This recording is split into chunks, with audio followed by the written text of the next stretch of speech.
Warahmatullahi wabarakatuh. Nama saya Farzina bin Mansyah, NIM 2021011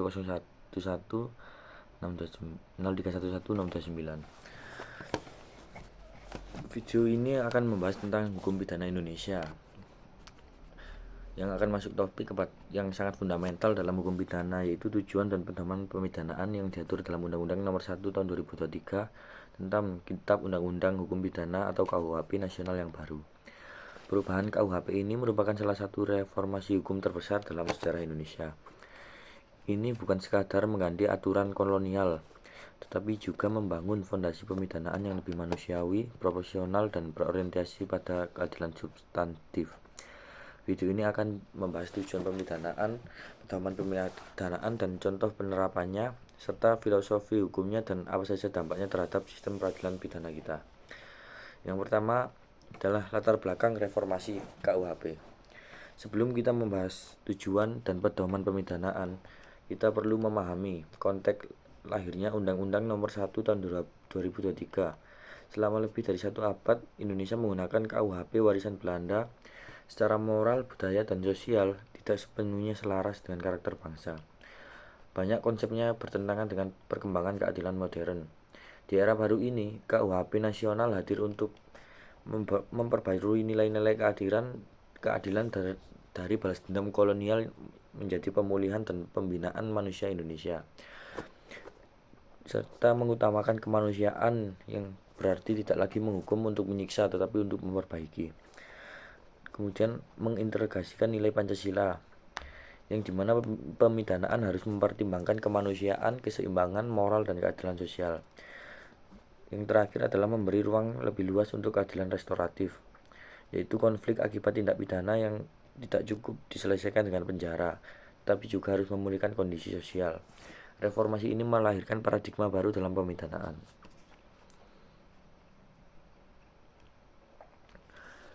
Filosofi tujuan pemidanaan. Dalam Undang-Undang Nomor 1 Tahun 2023, tujuan pemidanaan bukan sekedar menghukum pelaku. Ada filosofi besar yang menjadi landasan. Yang pertama adalah teori preventif, di mana hukum pidana harus mampu mencegah orang lain melakukan kejahatan. Pidana yang tegas dan terukur dapat mengurangi potensi tindak pidana.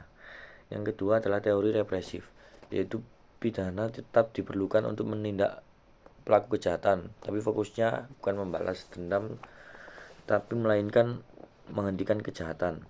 Yang ketiga, teori restoratif. Konflik sosial tidak boleh dibiarkan membusuk. Penyelesaian ini harus melibatkan pelaku, korban, dan masyarakat agar keseimbangan pulih.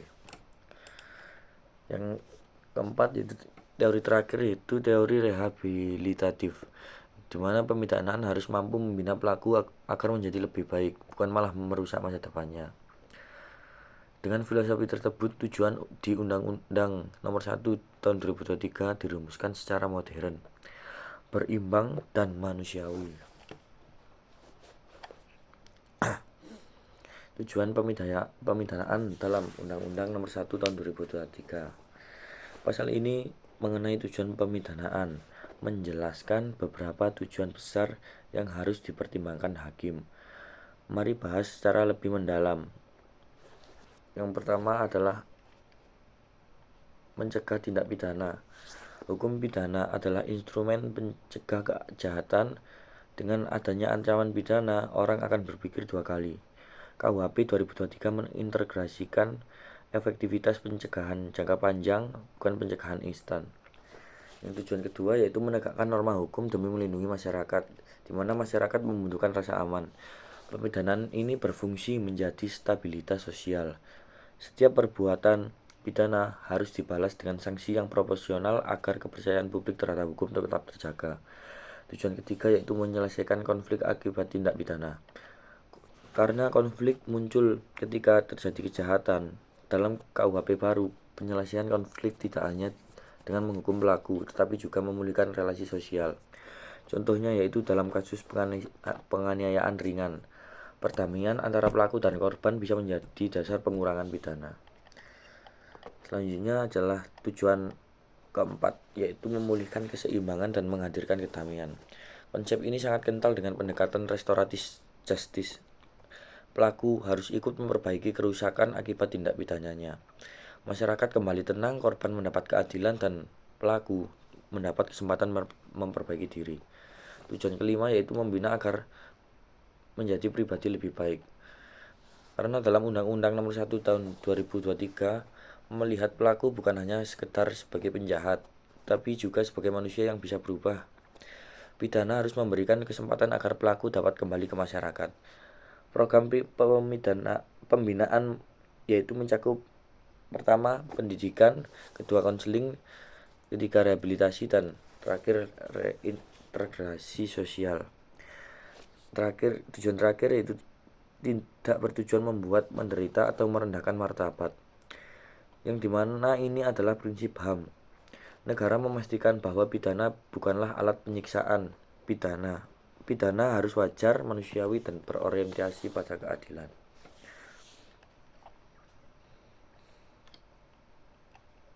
Selanjutnya yaitu paradigma baru pemidanaan dalam Undang-Undang Nomor 1 2023. Undang-undang ini membawa paradigma baru yaitu penal polisi modern.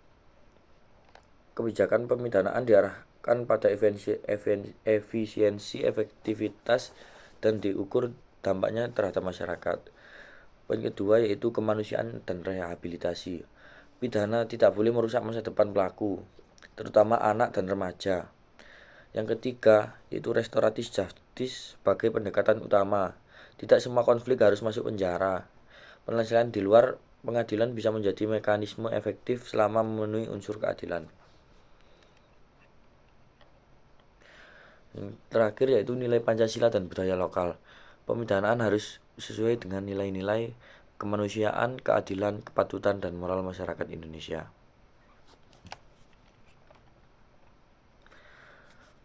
Selanjutnya adalah pedoman pemidanaan. Pedoman pemidanaan di Undang-Undang Nomor 1 Tahun 2023 membuat putusan hakim menjadi lebih objektif, transparan, dan terukur.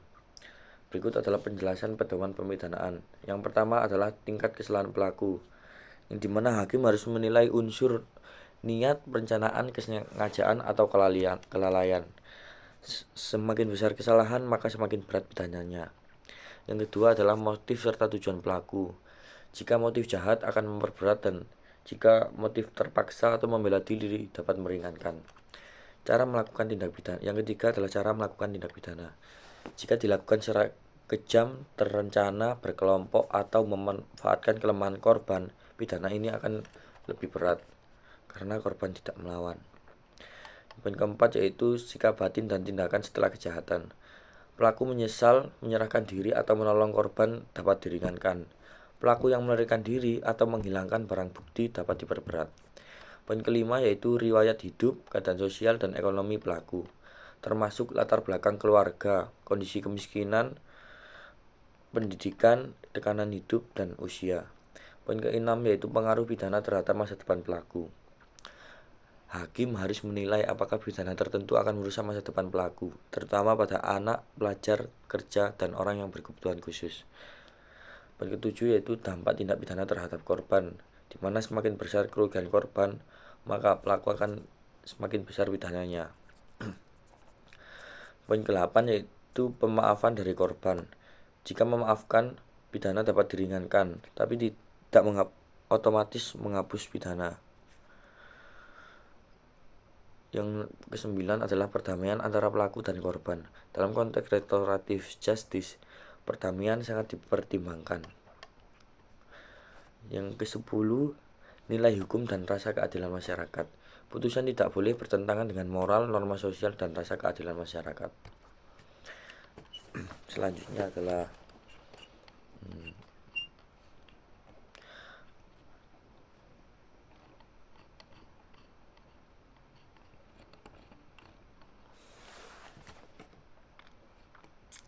penerapan pedoman pemidanaan dalam kasus-kasus nyata. Pada segmen ini, kita akan melihat bagaimana pedoman pemidanaan dalam Undang-Undang Nomor 1 Tahun 2023 diterapkan secara konkret di pengadilan. Pembahasan ini tidak hanya memberikan contoh kasus, tetapi juga menjelaskan cara hakim menilai, menimbang, memutus sebuah perkara berdasarkan pedoman dalam KUHP baru. Ibaratnya adalah Kita tidak hanya melihat aturan di atas kertas, tetapi melihat bagaimana aturan itu hidup dalam praktik peradilan. Contoh pertama adalah kasus penganiayaan ringan yang diatur dalam pasal 467 atau sejenisnya. Misalnya kasus pertengkaran antar tetangga yang berujung pemukulan ringan. Fakta singkat kasus: terjadi luka memar ringan, tidak ada senjata tajam, motif emosi hanya sesaat, pelaku langsung mengakui perbuatan dan ada upaya perdamaian. Pedoman yang dinilai hakim yang pertama adalah tingkat kesalahan. Karena kesalahan pelaku tergolong sedang karena tindakan dilakukan secara sadar tetapi tidak direncanakan, ada unsur spontanitas. Yang kedua adalah motif. Jika motif bukan kriminal tetapi emosi dan pertengkaran lisan, ini meringankan. Yang ketiga adalah cara pelaku melakukan. Jika tidak memakai senjata tajam, tidak sadis, tidak brutal, akan membuat pidana lebih ringan. Yang selanjutnya adalah sikap setelah kejadian. Jika pelaku mengaku menyesal atau meminta maaf atau membawa korban ke puskesmas, dengan kata lain menolong, maka sangat meringankan pidana. Yang poin kelima adalah kondisi sosial dan ekonomi. Pelaku adalah buruh harian dan tulang punggung keluarga. Hakim mempertimbangkan dampak pidana penjara pada keluarga. Selanjutnya adalah pemaafan atau perdamaian. Jika korban memaafkan dan tidak menginginkan hubungan penjara dalam KUHP baru, perdamaian memiliki bobot yang kuat.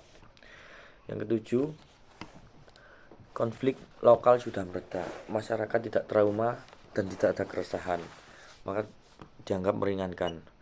Putusan yang mungkin dijatuhkan adalah pidana denda atau pidana kerja sosial atau pidana pengawasan tanpa adanya pidana penjara.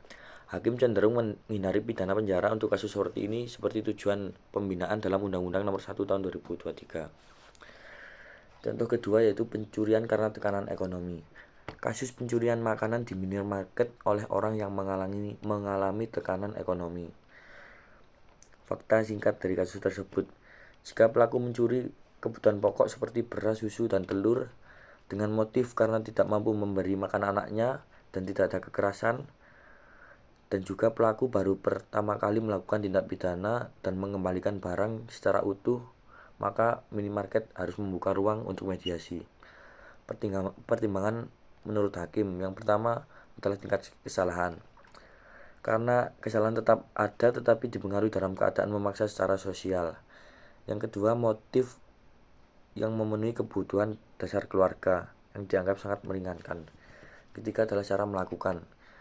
Pelaku tidak merusak properti, tidak mengancam, dan tidak melukai. Yang keempat adalah kondisi sosial ekonomi.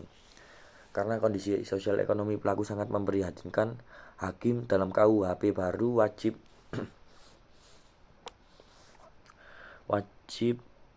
mempertimbangkan kondisi kemiskinan dan ketidakmampuan secara faktor penting.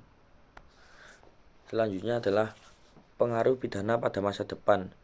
Penjara justru bisa merusak masa depan pelaku dan keluarganya, terutama anak-anak yang bergantung pada pelaku. Yang keenam adalah sikap pelaku yang kooperatif dan mau mengakui kesalahannya. Selanjutnya adalah kerugian yang dapat dipulihkan karena barang langsung dikembalikan oleh pelaku. Putusan hakim kemungkinan adalah pidana kerja sosial selama beberapa hari, pidana pengawasan, atau dilepaskan dari penjara dan menjalani program pembinaan. Hakim dapat memilih bentuk pemidanaan alternatif yang lebih manusiawi. Yang contoh kasus ketiga adalah kekerasan berat atau pengeroyokan. Fakta singkat dari kasus tersebut adalah pelaku melakukannya secara berkelompok dengan menggunakan senjata tumpul sehingga menyebabkan korban mengalami luka serius atau patah tulang. Di situ juga ada bukti rekaman video dan tidak ada penyesalan dari salah satu pelaku. Kelakuan itu menimbulkan keresahan pada masyarakat dan viral di media sosial. Pertimbangan hakim adalah tingkat kesalahan yang sangat tinggi karena adanya perencanaan, niat, dan penggunaan alat berbahaya. Dengan motif iri, dendam, dan arogan akan menjadi faktor pemberat. Cara melakukannya dilakukan dengan brutal dilakukan bersama-sama, direkam. Yang ini akan menunjukkan intensi kriminal lebih tinggi. Dampak terhadap korban yaitu kerugian fisik dan psikis berat atau disebut trauma sosial. Selanjutnya dampak terhadap masyarakat yang menyebabkan munculnya rasa takut di lingkungan dan menurunkan rasa aman publik. Sikap pelaku dan pelaku tidak merasa menyesal yang akan menjadi unsur pemberat. Tidak ada perdamaian karena korban menolak mediasi dikarenakan dampak yang terjadi pada korban. Putusan hakim kemungkinan pidana penjara cukup berat ditambah pembayaran restitusi untuk korban, dan bisa saja ditambahkan program konseling agresivitas. Ini menunjukkan keseimbangan antara aspek represif dan restoratif. Yang selanjutnya, contoh keempat adalah tindak pidana yang melibatkan anak berhadapan dengan hukum. Fakta singkat kasus. Pelaku masih berumur 16 tahun, yang berarti masih bisa disebut anak. Pelaku melakukan pencurian ponsel, kemudian menyesal dan mengembalikan barang, dan korban pun memberi kesempatan untuk damai. Pedoman yang ditekankan adalah usia pelaku yang masih 16 tahun, yang bisa dikatakan masih dikatakan dalam kategori anak, dan masa depan harus dilindungi. Yang kedua adalah pengaruh pidana terhadap masa depan. Penjara tidak boleh menjadi pilihan utama karena dalam Undang-Undang Nomor 1 Tahun 2023 secara sejalan dengan Undang-Undang SPPA. Yang selanjutnya adalah keadilan restoratif, yang adalah pendekatan utama pada kasus anak. Putusan yang mungkin diputus oleh hakim adalah diversi, pembinaan di rumah, konseling, atau pengawasan oleh pembimbing kemasyarakatan. Contoh kelima yaitu kasus korupsi. Walaupun undang-undang korupsi punya aturan sendiri, pedoman KUHP tetap dipakai hakim yang mempertimbangkan dampak pada negara, dampak pada masyarakat, motif memperkaya diri, cara sistematif. Semakin besar kerugian maka akan semakin berat pengembalian kerugian negara, semakin banyak akan meringankan. Putusan mungkin pidana berat dan pengembalian kerugian negara dan pidana tambahan. Selanjutnya adalah perbandingan KUHP lama dengan Undang-Undang Nomor 1 Tahun 2023. Pada poin ini kita membandingkan bagaimana perubahan besar terjadi dalam KUHP kolonial menuju KUHP nasional modern. Yang pertama adalah paradigma pemidanaan. KUHP lama memiliki tujuan pembalasan, pedoman pembinaan tidak diatur lengkap, dan hakim terbatas dalam alternatif pidana. Sedangkan KUHP baru berbasis keseimbangan atau balancing approach serta mengutamakan restoratif dan rehabilitatif. Tersedia juga pidana alternatif seperti kerja sosial, pidana pengawasan, dan pembinaan pada putusan hakim. Yang kedua adalah peran korban. Dalam KUHP lama, korban adalah pihak yang pasif dan jarang dipertimbangkan. Sedangkan dalam KUHP baru, korban harus aktif dalam pemberian pemaafan, mediasi, restitusi, dan rekomendasi pemulihan, dan hakim pun wajib mendengar korban. Yang ketiga adalah individualisasi pidana. Dalam KUHP lama minim karena semua pelaku dipandang sama meskipun dengan motif yang berbeda. Sedangkan dari Undang-Undang Nomor 1 Tahun 2023 setiap pelaku dinilai individunya, yang dilihat dari latar belakang, tekanan sosial, penyesalan, motif, dan masa depan, yang menjadikan putusan ini jadi lebih manusiawi. Yang keempat adalah integrasi dalam nilai Pancasila. KUHP baru menekankan kemanusiaan, keadilan sosial, dan penghormatan martabat manusia. Selanjutnya adalah penyelesaian bengkok atau hukum adat. KUHP baru mengakui hukum adat sebagai bagian dari penyelesaian konflik dalam beberapa kasus. Ini tidak ada di KUHP kolonial. Selanjutnya adalah sistem alternatif pidana. Contoh pidana alternatif baru adalah pidana pengawasan, pidana kerja sosial, pidana denda kategorisasi, pidana penutupan, dan pembinaan. Selanjutnya adalah kesimpulan super komprehensif. Poin-poin penting yang menjadi kesimpulan ini adalah yang pertama, tujuan pemidanaan dalam Undang-Undang Nomor 1 Tahun 2023 sangat progresif, yaitu dengan cara menyelesaikan konflik, memulihkan keseimbangan, membina pelaku, melindungi masyarakat, mencegah kejahatan, dan tidak merendahkan martabat manusia. Yang kedua adalah pedoman pemidanaan membuat putusan hakim lebih terukur, karena hakim tidak lagi memutus tanpa dasar jelas, tetapi wajib memutus dengan acuan seperti kesalahan, motif, cara melakukan, kondisi sosial ekonomi, dampak pada korban, perdamaian, dan masa depan pelaku. Sistem pemidanaan lebih manusia. Yang poin ketiga adalah sistem pemidanaan lebih manusiawi karena ada banyak alternatif selain penjara. Keempat adalah restoratif justice harus menjadi arus utama karena penyelesaian konflik ini lebih mengutamakan pemulihan daripada balas dendam seperti KUHP lama. KUHP baru lebih sesuai dengan nilai bangsa karena mengambil dari nilai-nilai Pancasila, kemanusiaan, dan keadilan sosial yang terhubung dalam kondisi moral bangsa Indonesia. Yang terakhir adalah penutup. Terima kasih karena telah mengikuti pembahasan panjang ini tentang tujuan dan pedoman pemidanaan dalam Undang-Undang Nomor 1 Tahun 2023. Semoga materi ini memberikan pemahaman dalam sistematis dan membantu mengenali bagaimana hukum pidana Indonesia berkembang menuju arah yang lebih modern dan manusiawi. Sekian dari saya, terima kasih dan Assalamualaikum warahmatullahi wabarakatuh.